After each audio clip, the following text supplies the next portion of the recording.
On this episode, we're on a local mission. We do some crazy deep diving and eat something really nasty at the end, but first we have to make a pit stop. Typical Scott in typical Scott fashion, coming in from the beach. Why do we cater to this guy? We have nice shades. You're gonna keep those on under the mask. Yeah, see the fish better. Yeah. You gotta have that polarized, you know? Oh, we're getting after it.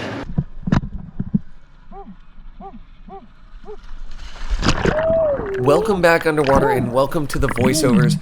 I see is what you guys see. I'm rocking the GoPro on the top of my head, and so you're gonna be making these dive with me. Like I said, everything I see is what you guys see. Maybe a little bit more, maybe a little bit less, but we first start off diving and we're going for everything here. We're going for pelagics, bottom fish, really anything we can get, anything edible. First drop we do is we head down to some shipwrecks. Of course, there's some bull sharks around. There's a couple of jack crevalles, which are really not great for eating, and we're being very selective, and that's the advantage of spearfishing, is the selectivity of it all. When we're diving like this, we make sure we have buddies, and that is one of the most important things, is that when there's one up, one down, you're always conscious of where your buddy divers are. If anybody goes missing, you guys stop everything and look around and make sure you have everybody accounted for, because the main thing is that everybody comes home safe at the end of the day. So now this was my first drop on this spot. Not a whole lot of life. That big cloud off in the distance, like I said, was a giant school of jack crevalle. We had great viz, but unfortunately there was not a whole lot of fish around. I don't know if it had to do with current, but on this day there was not a ton of current. But usually when there's current, that brings the bait and that brings the fish. But we're going to decide to switch it up once we hit the surface.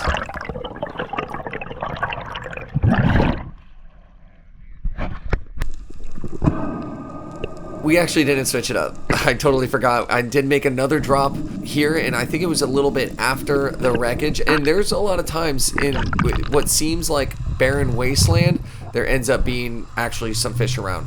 The gun I'm rocking is the Rob Allen 120 Timberline, and like I said this in previous videos, this gun is amazing. It's one of my favorite guns I've ever had to shoot, and I'm actually rocking a drop barb, hoping for some cobia or some pelagic fish that would need the slip tip action. And this drop barb is some new tech, in my opinion, blows everything out of the water. There's a ton of advantages to it. Let me know if you want me to go a little more in depth in my gear and in my gun in the comments below. You can see I make a drop. I think this is about 93, 94 feet, somewhere around there. What I'm hoping for on this is, one, I got a really good breathe up on the surface, and once I hit this drop, I was hoping for some muttons or even hogfish was closed at this point. Currently doing these voiceovers, it's not closed now. The time of this video, main goal was snapper or maybe even some kind of bottom fish, but unfortunately nothing was around. I did a little grunting, kind of did a little dusting on the bottom, and was just scanning and didn't really see any life. So at this point, the wreck had nothing, this sand had nothing, so now it was time to move on and move to a different wreck, different structure, and just change it up a little bit. And even though there's no fish on the bottom, we still have those flashers to hopefully bring in some pelagic, but unfortunately nothing came in.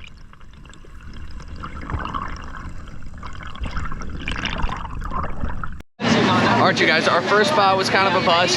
Saw some really pretty fish and everything, but we're actually going to go to a barge, and since we hit that first spot, we know that the current is not moving and the water is really clear, so this next spot should be where it's at. We usually dive when conditions are not that great, so we'll see. Scott, what's your analysis? Green? You got green water? It doesn't look as clear as it was up there. It really doesn't. That kind of sucks. All right, but we're gonna get in the water. We'll see what we get after, and we'll take you with us. So that's the prime example of being as optimistic as you possibly can. Obviously, I was pretty psyched up about trying to maybe do something different and hoping that it would be a little bit better. Unfortunately, didn't get on the fish that we really wanted to, but I did make a drop and I did see something kind of out of the ordinary, but it's also a little foreshadowing for something that happens later on. As I'm making a drop on this barge, there's a big amberjack but it's actually cruising in and out of the structure, like down deep up inside of it, which I am not going to shoot it, because if I did, it would 100, if I didn't stone it, it would 100% get all wrapped up in this wreck. And the sand, I think, was about 88, and I'm just hovering above it. I'm probably in the 70s right now. Definitely don't want to have a crapshoot like that. So I was honestly grunting, trying to get him out of the wreck and away from it, but unfortunately he wasn't having it. I cut my losses, wasn't about to have a giant cluster ruin the whole day. But like I said, this is foreshadowing to what's happening later, so stay tuned.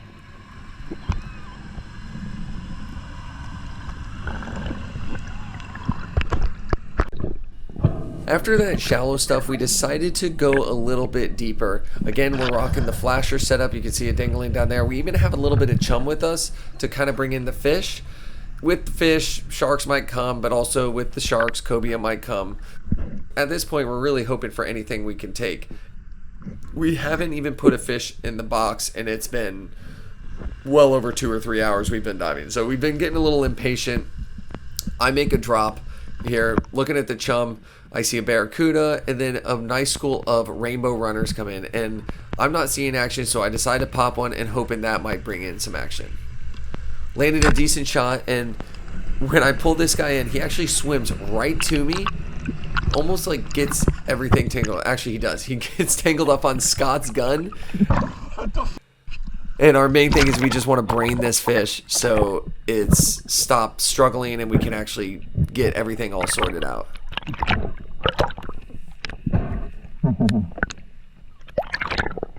If you haven't tried rainbow runner, they are very good sashimi. If you want to eat them raw, sear them, grill them, especially if you bleed them properly, and then also gut them, especially on this spot where it has a chance to possibly bring in other fish. As I was saying, bringing in fish is exactly what happened. This is Jake's GoPro, and now he's rocking a double roller. He slowly makes a drop. We haven't really seen a ton of fish, haven't seen any amberjacks or anything besides cuda and some runners, but Jake makes a nice long drop, kind of just cruising around mid-water column, and that's what you're doing whenever you're going for these pelagics. You're obviously not going to the bottom, because I think the bottom is around maybe 200 feet. We're obviously not making it all the way down there. The current's not really ripping that hard, so we're staying roughly near the structure, hoping that something might come from the structure to the commotion, whether it's the chum or spearing fish or the flashers, and that's exactly what happens on this drop. He's going down. Obviously, he's creating some attention from these cudas, and off in the distance, he sees these nice amberjacks come in. And we haven't seen much, so he decides to give it a rip. Lands a really good holding shot. You guys, talk about crap hitting the fan. I'm going to walk you through this. You'll see exactly what goes on. I'll try to, let you know what's happening, and hopefully we can all learn from things. But Jake makes a nice shot on this fish, and it looks like it's kind of mortally wounded and really hurt, but we're going to switch to my GoPro right now. While Jake is fighting that fish, I'm following Scott down to the bottom. I checked out Jake's shot. It was perfect. Scott landed what I thought, I thought was a stone shot. So he grabs his shaft. The fish just pulls right out. So now I was like, oh crap, okay, that fish is really alive. Scott hands off his gun to me because he needs to make it to the surface. He's been down for a little bit. I try to give him some breaks, and as I head to the surface, I look up, and I think Jake thought he had his fish done, but it came to life at the surface, and it beats the living crap out of him, which could turn really bad, and you'll see in just a minute. But look at this thing just thrashing him. And you don't realize how big, and this is Jake's GoPro. We switch back to Jake's GoPro, and the crazy thing is this fish just knocks off his entire mask, GoPro, everything, and he gets all wrapped up because this fish is spinning him in circles in his own shooting line. And at this point, you don't want to let go of a fish like that. Hey, help me out, I'm tangled up! Help me out, Jack! And then we switch to my GoPro and we kind of get my point of view on this.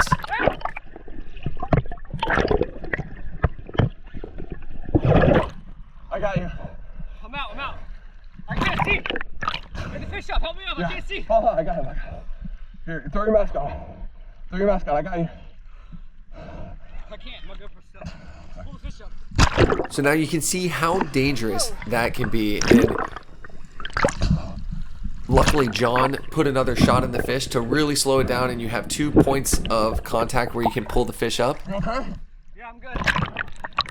And the good thing is John actually talks to me and communicates that he's good, he's got the fish, but now I need to go help Scott out.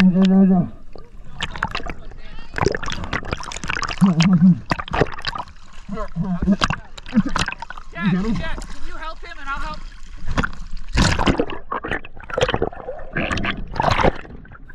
So I'm the only one with the loaded gun, so you want to kind of delegate, where it makes the most sense. Obviously, Scott has a fish, he needs another shot in it, and he's, managing his line, but he's also not horsing his fish up, and you'll understand why in just a minute.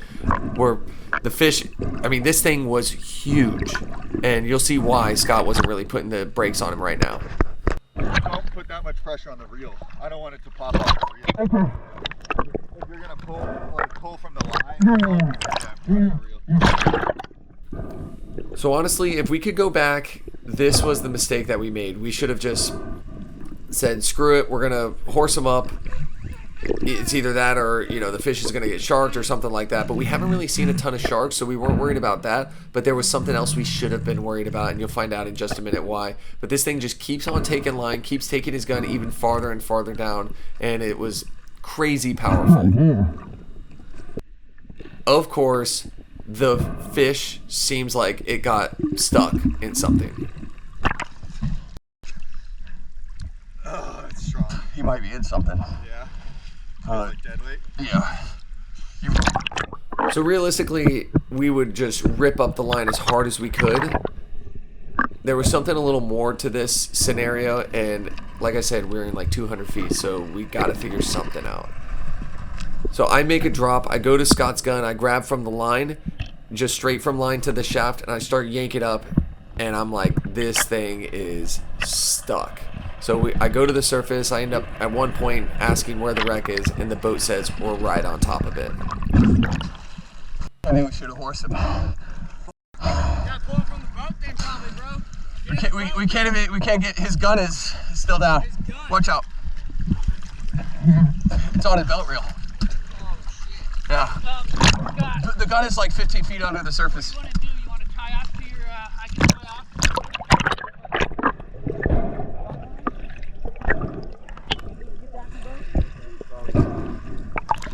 off? Maybe I can make a drop and see what it's on.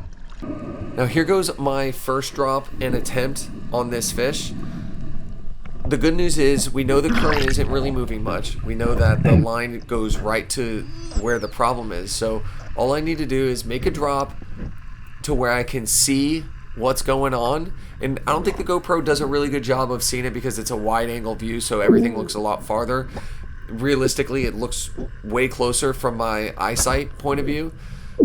But I make a drop, hoping to, with my gun, hoping to maybe see the fish, put a kill shot on it. But I see a giant archway, and I check my watch just to, double check on the depth. It's a lot closer than it looks in the GoPro, but I see the fish, and I see a giant Goliath just circling the fish. And this arch, the line is going directly through it, and the fish is just wrapping himself over and over again around this arch, and there's a giant Goliath grouper just following him and just pushing him in circles around this arch. And now that dive was to 78 feet, but I'm gonna have to go a little bit deeper.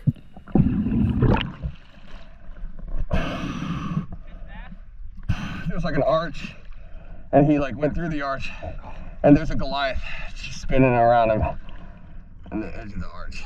Does it look like he's wrapped or you couldn't tell? I mean, I could get down and get him. I'll probably have to dive to like 95, 100. I was only at 78. You could probably get down and see him. You can cut it, shoot it, cut him. I could do that. We cut him a mission at 100 feet. What else would you do? How else would you get him? He's all wrapped up. I would have to cut the line. Cut it, yeah. I'd have to grab him and cut the line. Whew. You want to go down and take a look at him? I'll hook up my belt reel. Not really. I think Goliath's not gonna eat him. No, he won't. He's just, the Goliath's just as big as him. So what do you think the move is? Put a second shot in him and go down there and cut it? I might be able to do that. That's what I'm thinking. Second shot and then cut it as close as you can to the shaft. Yeah, I think I might do that. You actually might have to cut both sides, but Or just cut the shooting line.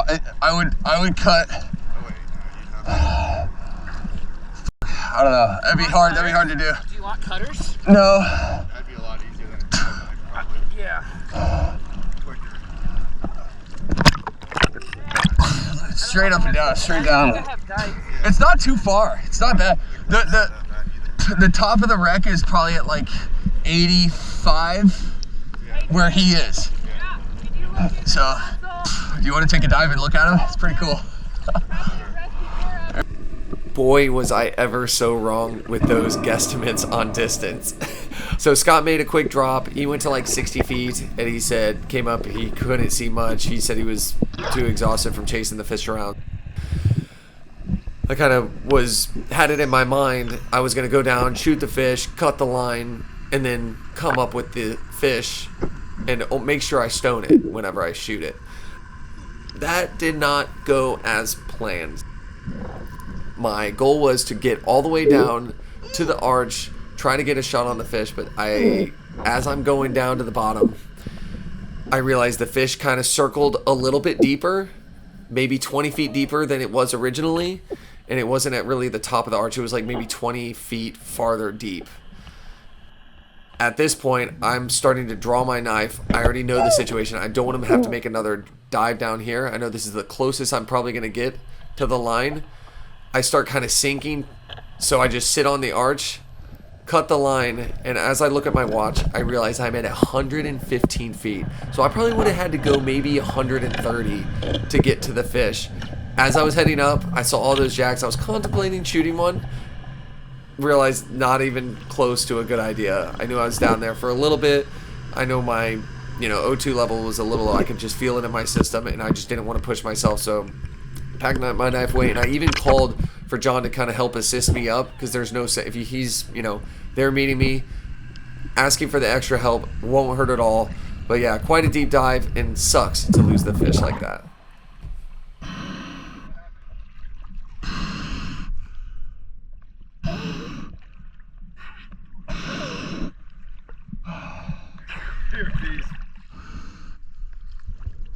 I cut your line as close as I could to it. There was no way.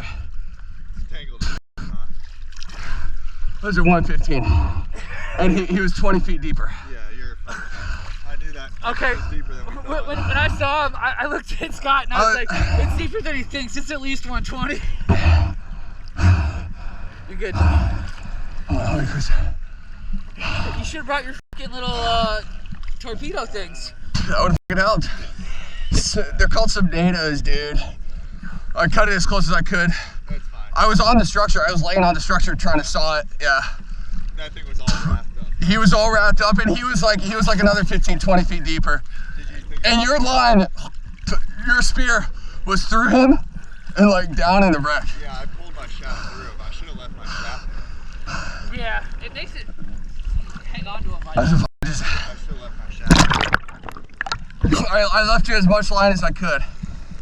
Hey, there's at least 115 feet of line. Alright, I need a break. Hey, if you want to shoot a AJ, I was surrounded by them, bro. Yeah, there's a lot. God dang. So that was crazy stuff. $50 fish for Scott. Yeah, Scott lost a $50 fish. First time I've ever lost a shaft. We all know that's not true. We all know that's not true. Watch an episode. Like the last episode he was in, he lost the shaft. Oh, dude, I did all I could to keep him from losing the shaft and the fish, but God, there was nothing we could do. That we should have put the brakes on him. We were a little worried about where the belt reel attached to the gun. We were worried about it like slipping or being a point of failure, and we didn't put as much brakes on him as we should have. We could have at least turned him away from the wreck, but he ended up getting in the wreck, and as you saw in the footage, Too strong. Like the second we tried to stop him. yeah, when you try to stop him, he just like kept pulling, and I mean, there was nothing we could do. So, but yeah, it was it sucks, but I mean, I thought we were gonna be able to get him with teamwork, but that was not happening unless we had a scuba tank on board. I was really surprised the line just went loose. I thought he like untangled the fish for a second. That'd be awesome. I knew you were gonna think that too.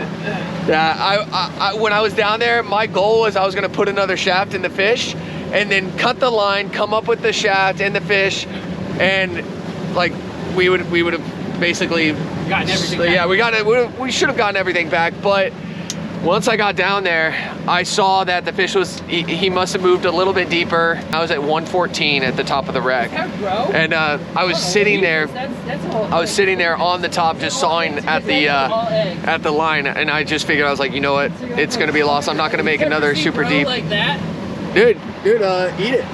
Bro, this thing's got some crab in it or something. Cook it up and eat it. Let's see what it is. It's gonna be Mystery. like this. It's gonna be a fish. It's a fish. It's a fish. Oh no, it's a cowfish. Oh, Look dude, at that. cowfish. It's a full cowfish.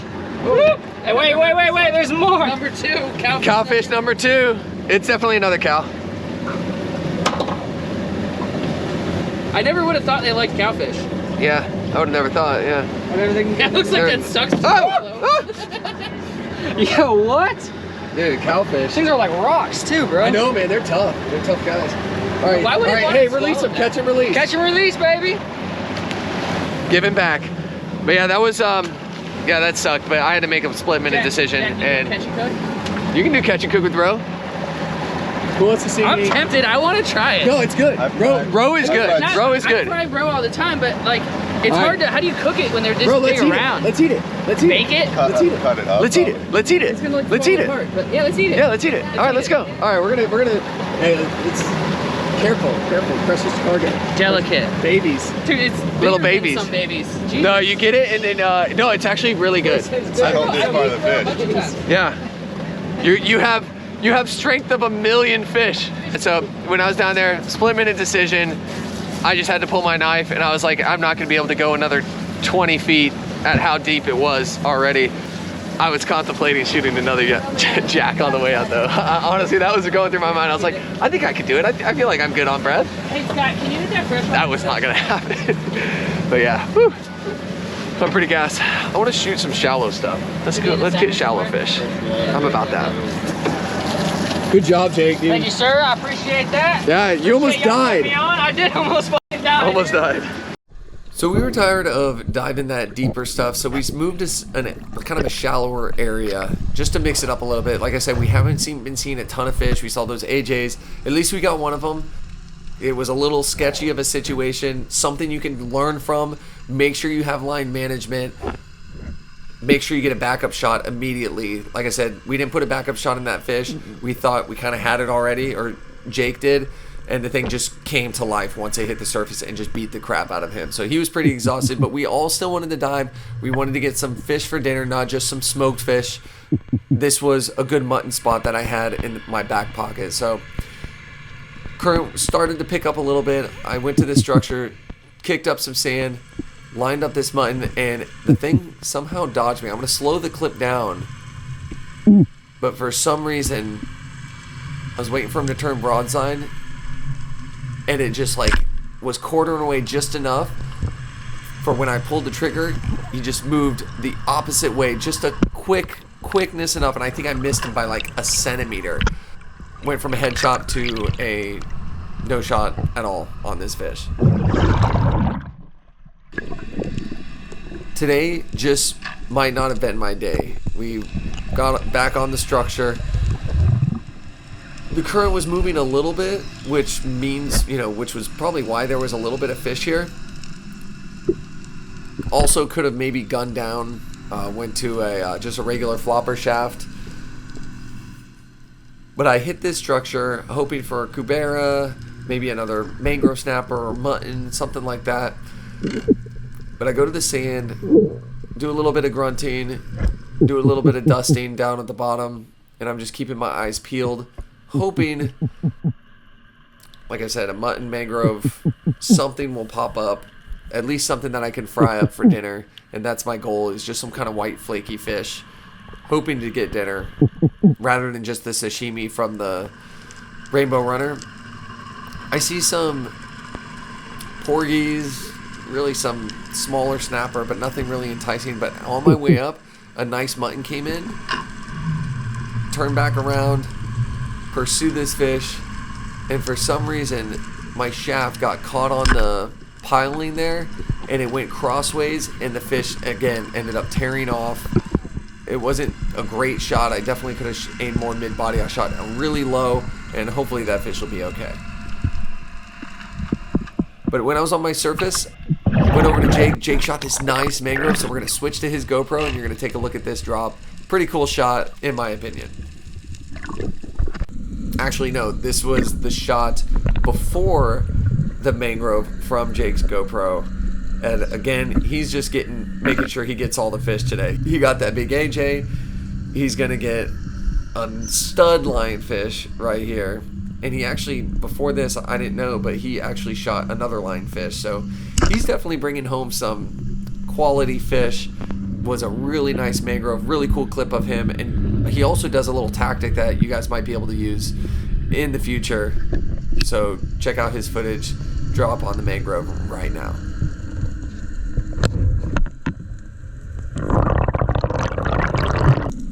Jake moved on to the structure now. He's just making a blind drop. I don't think he really saw the fish at this point. But the goal is just to get down there, make a little bit of noise, hope that it brings in some kind of action. You can see there's a lot of holes and areas these fish can hang out in. So I honestly think that was his idea first, was he was going to check under these edges, look for some fish, maybe in these little cracks, maybe peek in there, see a cubera, or maybe even spook a cubera to where it moves out. Checks these holes, didn't see anything in that hole, turns around, and actually, yeah, he's checking that hole, that big pillar, turns back to this other area, and that nice mangrove is sitting right there. It starts to move on, lands a really good shot, and he didn't want to have to pull it all the way up, so he just threw his gun through. At this point, he was done with air. I think, if anything, he could have thrown the gun through, went over and grabbed it, but luckily, he had John with him, and John was able to see what he did and makes a drop immediately. So you see John down there grabbing his gun. I even think John gets his gun, brings it to him, and hits the surface and helps out with the fish, because he's just doing a tap and go. He's not really doing anything crazy. Goes down, grabs the gun, hands it to Jake. I think it was hung up on the bottom a little bit, but like I said, John just did a quick tap and go. It's not like he was down there for a while exerting a ton of oxygen, so he made a drop, unhooked the fish, and came up to the surface, and everything was all good. Got a stud mangrove, and Jake, at least, I know is eating really good tonight. And also, Jake has been watching my videos too, so he definitely knows the whole deal with braining, bleeding, gutting, all that good stuff to ensure the quality of the meat. This is kind of towards the end of the day, and as we're hanging out there, about ready to get into the boat, a sheep's head comes hauling butt in, and I just dive bomb this thing. I got sick of not shooting fish, so I made sure I made a very reserved shot. I aimed kind of mid-center front of the fish, hopefully through the gill plate. It was kind of quartering away, so I got a little bit in the meat, but I was able to just dive bomb him, rush him, and land a shot, and at least I got some kind of fish to fry up in the pan and brought home dinner.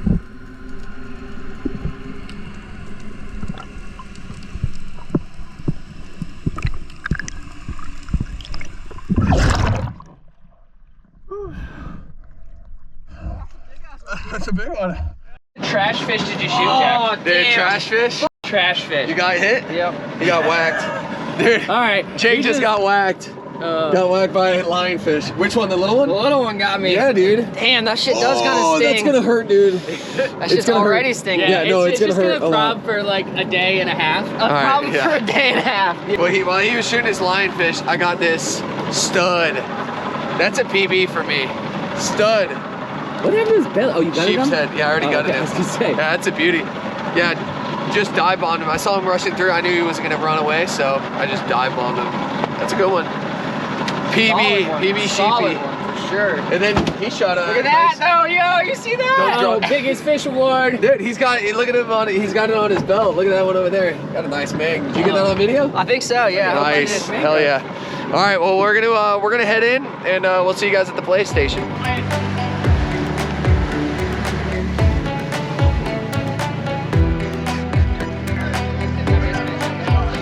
Yeah. All right. So since the cutting board fillet station is out of commission, we gotta use the dock, some dockage. Dude, so did I miss all the cleaning of the boat and everything? All the cleaning. Yes. You can play the fish. Yes. Oh, dang it. There's always skin in it. Oh, I was wondering. I was like, man, there's a lot of stuff dripping off of this. Did you rinse my gear? Yeah. You didn't have to do that. The only thing I don't know how to do is your FRV. Okay, I'll take care of that. Yeah, this is what happens. You show up late to the boat cleaning session.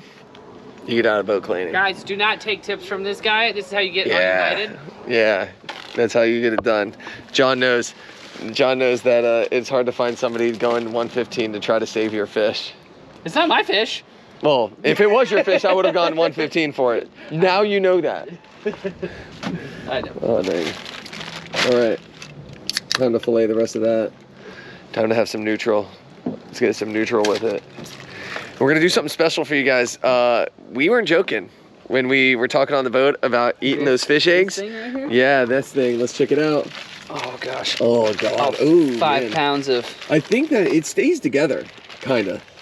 Not once you cut it out of No, the it really sack. does. A little bit. Like it'll stay like in little chunks. But- So if you get it and just cut it like that. Guys, this is a solid 5 pounds of roe. Yeah. We're gonna have fun. That's some high quality stuff. That's expensive. People pay big bucks for that.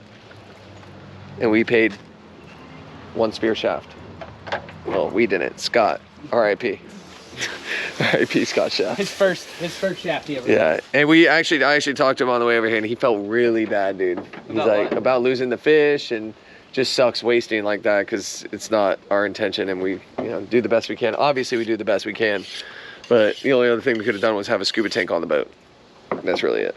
Because Even then, that would have been like a what?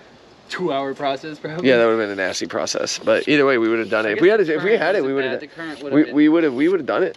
I think we would have 100%. Even if it took us an hour or an hour and a half, we would have gotten it done. So John is just cleaning this thing up and kind of just getting any extra blood and stuff off of it. It looks like an alien sac.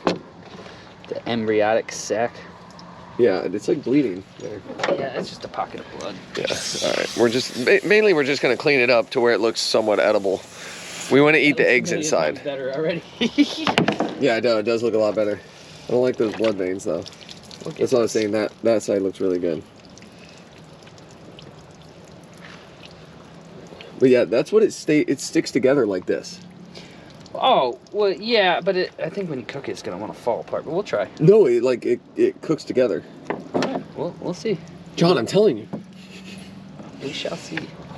All right, we're gonna figure this thing out. John, you're gonna tear it up? I'm going to tear it up. Okay. Okay. You're gonna rip it out? Oh, yeah. I'm just trying to get... All right, we're gonna show you guys whenever we have it all cleaned up. All right, it's all diced up right there. We're gonna leave it in the fridge for now. Then we're gonna skin out the rest of this amberjack, get it ready for some smoking, and then yeah, what a productive day. We got some whitefish and some sashimi if we want it, smoked fish. Well, we have to do the process, and then that roto. What the size that fillet? That's a big one.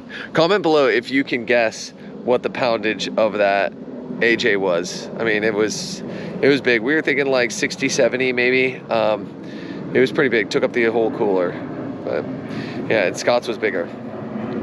It's definitely crazy to think. That's why it pulled and wouldn't give us any. We couldn't get any on it.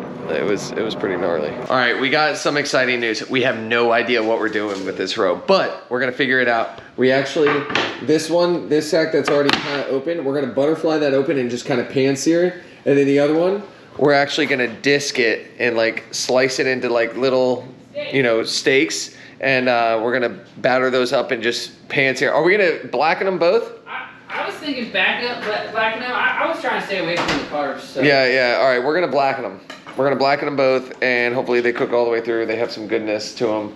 Yeah, let's see how this goes. Oh, the chef has entered the building. Here we go.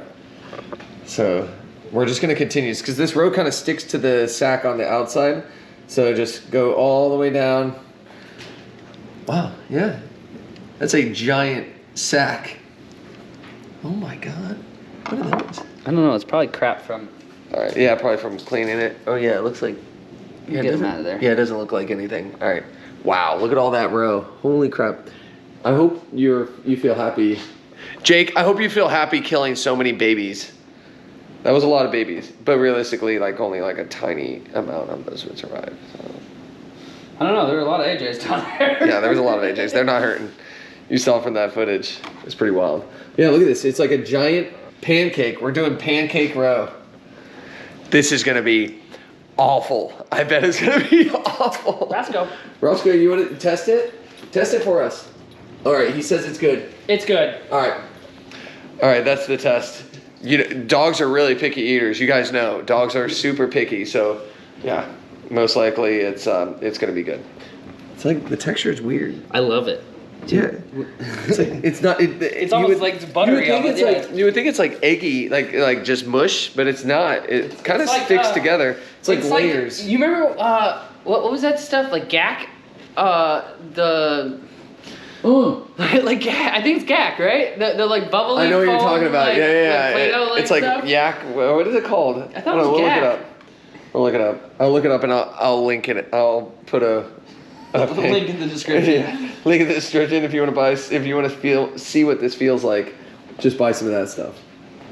All right, Roscoe's in heaven. You just ate about 500 babies right there. I hope you're proud of yourself. We're about to eat 1 million. God, dude, this is crazy. It actually looks good. It smells clean, right? Yeah, it doesn't smell like anything. It doesn't smell like anything. What does it smell like? Very just slight clean fish flavor. Yeah. All right, let's give it a go. All right, John asked me if I wanted to eat this stuff raw. I said no, so he wanted to give it a shot. I watched a dog eat it. It can't be bad, right? Yeah, give it a try. Oh, it's chewy. I know, I have a feeling it wasn't great. Like nasty chewy? No, it's just the membrane on the outside, so Oh, okay. I'm like eating it off it and then I'm gonna spit the membrane out. Dude, you're hardcore. Yeah. Give that to Roscoe. He's like, I don't want that out of your mouth. I don't want your sloppy seconds. What are you thinking? All right, so we got this thing pan size. We're gonna feed these in chunks to the dogs. And then got a perfect pan size right here. It's just gonna go right on there. Here you go, ready? Is there stuff on it? You're good. Who's seasoning it? No, you gotta sear it first. Got me. Butter got me. Oh gosh. Alright, here we are. Got a big old roe pancake. On a big old fish pancake here. There we go. Pan searing one side, the membrane side. Dude, it like burned me. Wait, that oh shoot. Yeah, dude, that got it. That's me. That got me. Look at that. Oh, Jesus. Actually, that's not from that was from loading my spear gun yesterday with no wetsuit on. If you haven't seen that video, I might show you guys. I don't know which video is gonna come out first. Oh god. What time? No. What do you need? I need butter. You need me to butter that? Yeah, because it soaked all that. Oh shoot, I need a butter knife. It's right in here. Do this. Thing just ate up that butter. More probably. Oh, that's good. All right. Yeah, move it around. Yeah, here I got it.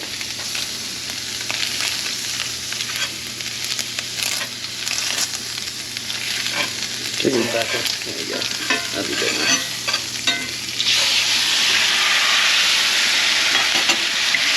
Interesting. You sear it, and then we're gonna season.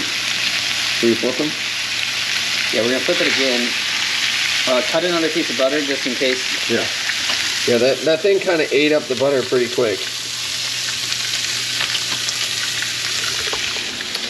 So this thing ate up the butter like really fast, which is good. I mean, it's soaked into the roe. But yeah, we're pan-searing it. One side, flipped it while we're searing the other side, season the other side that's already been seared, and then we're gonna do the same thing. We're gonna flip it back. So we're gonna go back and forth. Let's see what we got. Smells good.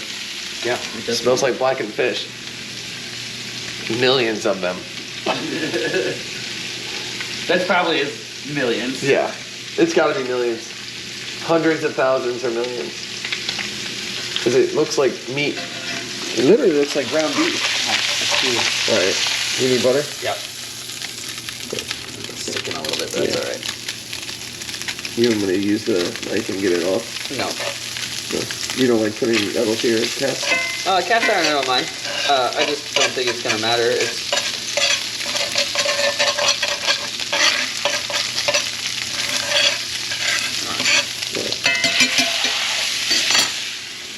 So John blackens fish a little bit differently than I do. all right. I like this area. Oh, I like this method. That looks flaky. Yeah. I like that. This is gonna be. I think it's gonna be good, dude. This is the blackening seasoning. Yeah. I like. There's a couple ones, but Paul Perdome's pretty good. Yeah, that's honestly one of my favorite. But usually I just buy whatever's at the store. Oh. Does your company make one? Dano? Danos. Do they make a blackening? I think you can use this stuff as blackening. Okay. I love the Danos because it's not super salty. So you can do like salted butter and then have the flavor of Danos. It's good flavor. Good like citrus flavor. Yeah. All right, we're gonna check back in whenever this is finishing up. Ooh, covering it. I want it to bake a little bit because it's thick, you know? Tips and tricks. Yeah, because it kind of looked a little raw. Like Yeah, a little it's pink. still gonna be hard to get done properly because of how Thick it is. Yeah. Those sliced ones might be better. I don't know, We'll see. Yep, we'll see. All right, take the top off. Gotta flip it. I'm gonna take it. Lay flat. Make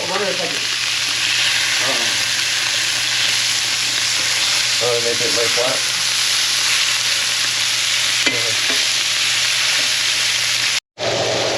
All right, it's looking done. Like, look at that. Can you want me to slice it one more time? Okay. A little pink, but it might cook. I'm just gonna leave it off and then put this cover on it. Yeah, that's a good idea.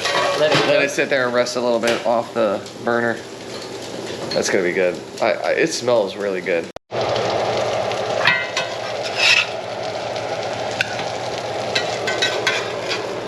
Moment of truth, what you've all been waiting for, and we're not gonna sugarcoat it. We're gonna give you guys honest feedback. I'll tell you if I like it or no. Yeah, we'll give you honest feedback. All right. It smells good, but we have no idea. Let's do a little taster.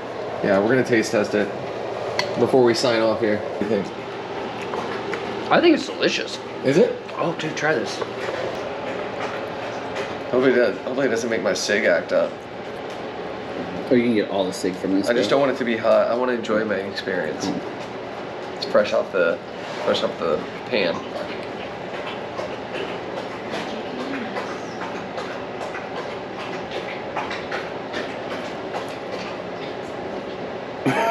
Weird texture. I like the texture. You don't like it? It's like I can compare it to something. It's like you want to say styrofoam, but it's not like that.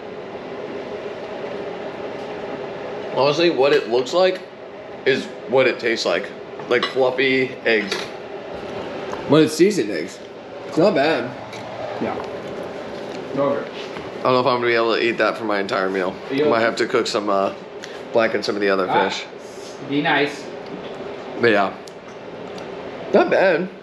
If that's all you got, and if you're starving, that's really good. Be nice.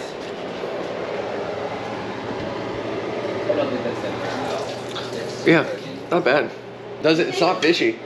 Not fishy at all. Ripley would eat it. It's just a weird texture. I think Ripley would eat it. Yeah, interesting. What's up, you guys? It's a different day, and I didn't film an outro with that video, but we had an amazing meal.